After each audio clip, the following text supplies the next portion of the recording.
Welcome once again to Compliance Clips, where we bring a diverse range of industry experts to share their insights and help develop our listeners' industry knowledge. Compliance Clips, expertise shared, excellence shaped. In this edition of Compliance Clips, we unveil the third of our three-part interview with Kerri Wirachowsky. Today, Kerri, John, and I look into how the CVSA is more than just the organization that implements the annual road check and related safety blitzes.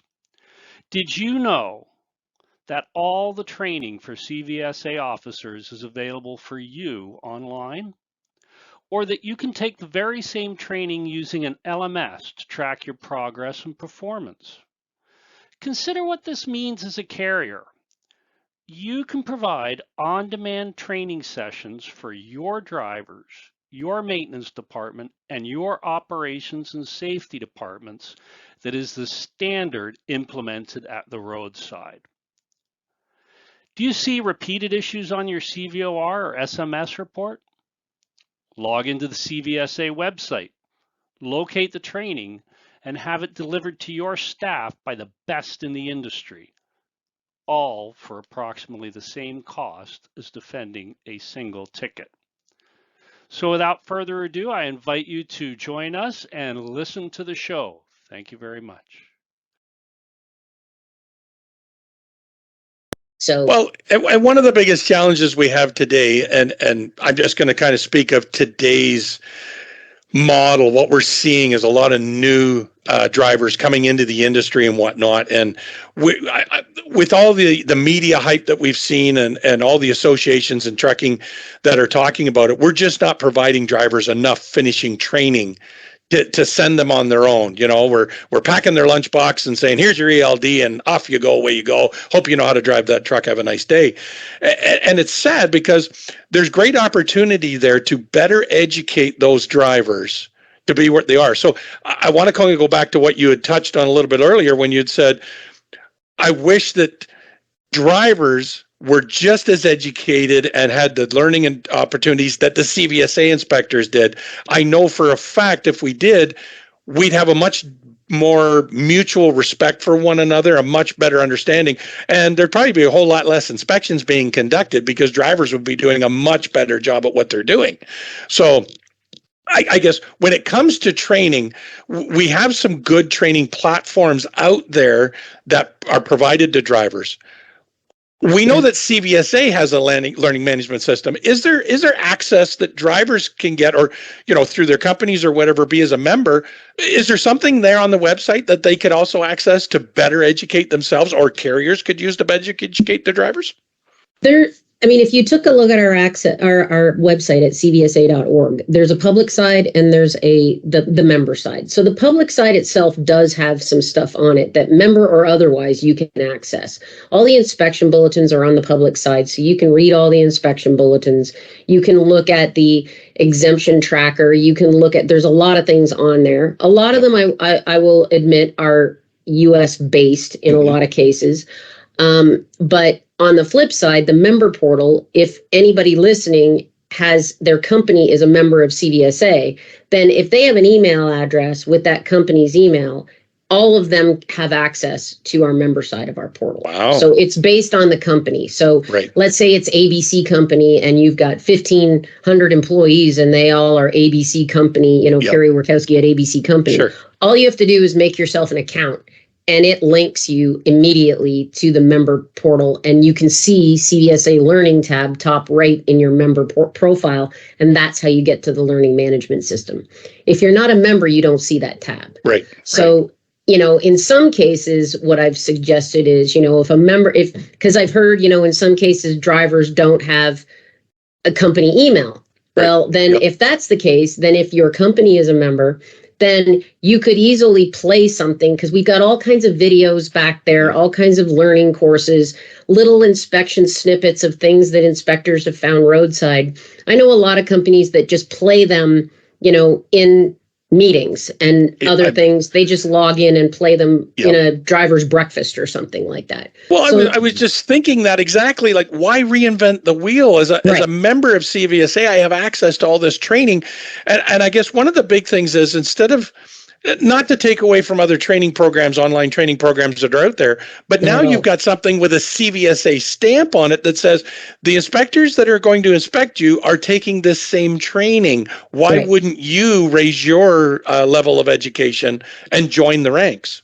Right. Like when I teach out the industry course, of course, I show all the same videos that I show the inspectors during the course. And then by day 4, I take all the industry people into the learning management system and I show them all the things we have. And I go, okay, here's our video library. All these videos you guys have been watching for the past 4 days. You can go home, log in, show them, SCAM video, driveline, drive shot, whatever video you want to show. And you could just pick and poke one every single time you have some sort of a meeting for an hour. This is what we're going to watch today. Like there's an 8-hour online air brake course on there that, I mean, you're not going to probably spend 8 hours doing it, but you can log in, log out. It's 14 modules. Sure. And it's more honestly based for drivers than it is for inspectors, because it goes into all the air tests and everything that you should be doing during a trip inspection, whereas that's not the tests that the roadside inspectors do. Right. But, you can utilize that to a great degree, or you can just sort of poke in there and look at interesting things. Everybody does different things with our LMS, and we just keep populating it all the time. Every single time something new comes out, we populate it with something newer. Like I said, as soon as we have an inspection bulletin that comes out, there is a corresponding course to go with it. In case somebody doesn't want to read, they can watch instead. Sure, exactly. Why reinvent the wheel here? Right. Right. So, we just want to keep it fastened to the truck. So, right. So, you'd mentioned earlier on that there's all kinds of different folks that are part of the CVSA association. So, you'd mentioned motor carriers. You've also got law enforcement and whatnot. Insurance companies, are they part and parcel to being members? Insurance companies, a big part of the vehicle committee are manufacturers. Like we've got all the brake manufacturers there. We've got, coupling device manufacturers, suspension manufacturers, because I'll tell you, I mean, from chairing vehicle committee, like I told you, I only inspected what I was taught and I only knew what people told me. I'm not a mechanic. I don't build trucks. I don't know where that line in the sand is for imminent hazard. So without those experts in the room, it's really hard to have the conversation, because enforcement people, as you probably know without me telling you, are very right-minded people. We're all like, it needs to be perfect. If it's not perfect, it's in violation. Anything less than perfect is bad, right? Yeah. Well, that's not reality. I mean, a tire perfect is a perfect tire, but there's wear for a tire for a reason. There's wear for brake linings for a reason. You can wear things out before they're in violation, and you can certainly wear things out before they're out of service, right? So when you have the conversation about driveline, drive shaft, for instance, we're all like, oh, well, if it moves, it's out of service. Well, no, then the industry over here is going, well, hold on a second.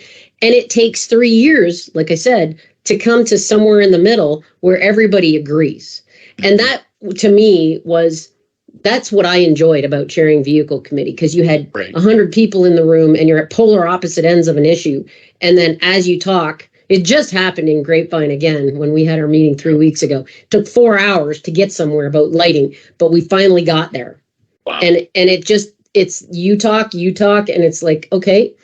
And in Grapevine 3 weeks ago, I did a 180. I went in with one opinion and I came out with a completely different one. So that's what bringing everybody together does. And it's a unique association for that, because I go to a lot of association meetings. Like I go to the Technology Maintenance Council hunting down these people that build the stuff and try and get them to come to CVSA to give us their expertise. And in a lot of cases, they don't think there's a place for them there until they come. And then once they understand that, yes, without you, we get nowhere, then they kind of understand that it's a bit of a, for lack of better words, a family.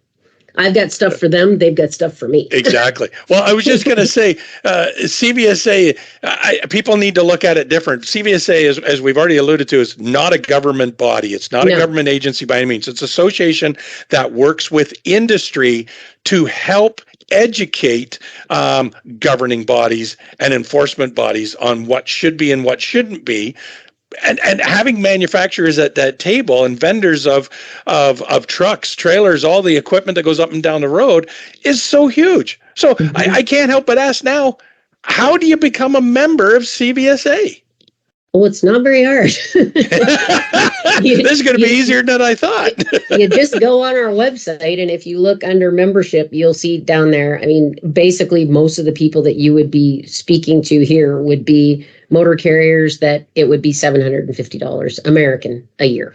That's the fee. $750. And I have access to all these various training modules, all this information, knowing that it's not just, wrapped around governing bodies and agencies. We're talking all kinds of manufacturers, law enforcement. I can now be just as educated as the legal entities are. That's right.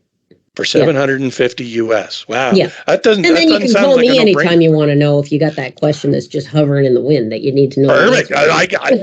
Look at that. I get direct access to Kerri. That's worth it right there. That's about so 1 hour of lawyer time, isn't it? Yeah, exactly. So, Kerri, this has been greatly informative. Rick, is there anything you want to throw in? Any questions you want to ask before we wrap up? Well, I've got a few, but I don't think we have time. So, perhaps at a later date, we can have another opportunity. I do want to say thank you very much. I think this opportunity to explore what CVSA has available to the industry is incredible. I've been in the biz for about as long as you, let's put it that way. And I actually did not fully appreciate that this was something you could subscribe to for such an affordable cost. I think that's fantastic. Yeah. I don't think a lot of people do. It's cheaper than a lot of trucking associations. Right. We give those people that come to the industry course a 3-month free membership because we have to in order to show them what's in there and everything else. And very rarely do I see them drop off. Just because once they're in there, they realize it. It's like, you can spend $750 a lot of other places. Well, I'm just going to say, just from a motor carrier standpoint, from a safety manager who's trying to work on relevant topics for his drivers to do driver training sessions, and I know a lot of companies who've got like 100+ drivers, and we know you're not going to get all those drivers together at once. But if I could get 20 drivers together and I could do that for that group of guys twice a year. So that means I'm going to have probably 10 meetings, 1 meeting a month, and we're going to have different guys. I could utilize the training materials off CVSA to help me address industry issues, to help make my guys better and better understand the officers that they're going to be meeting on the roadside. Right. And there's all kinds of things when you get in there in the operations manual too. We can talk about that the next time, but there's things in there that we sell in our store, but you can print them off for free.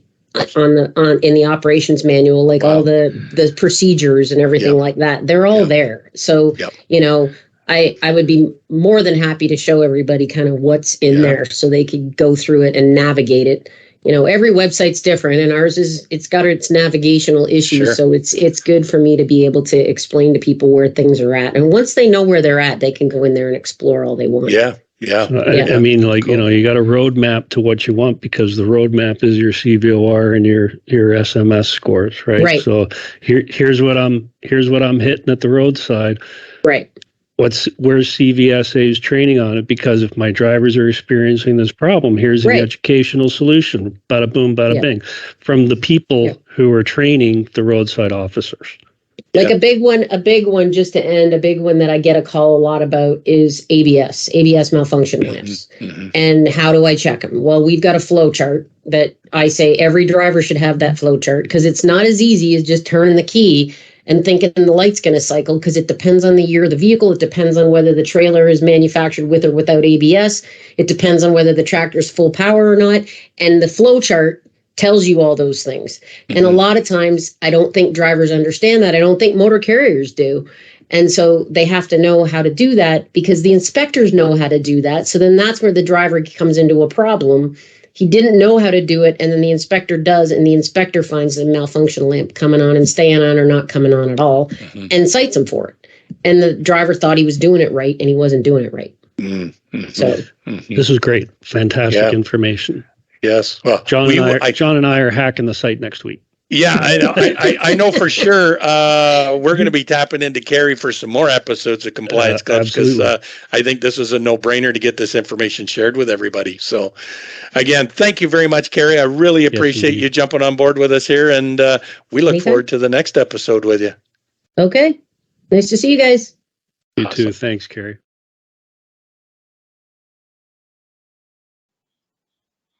And that concludes our 3-part interview with Kerri Wirachowsky of the CVSA.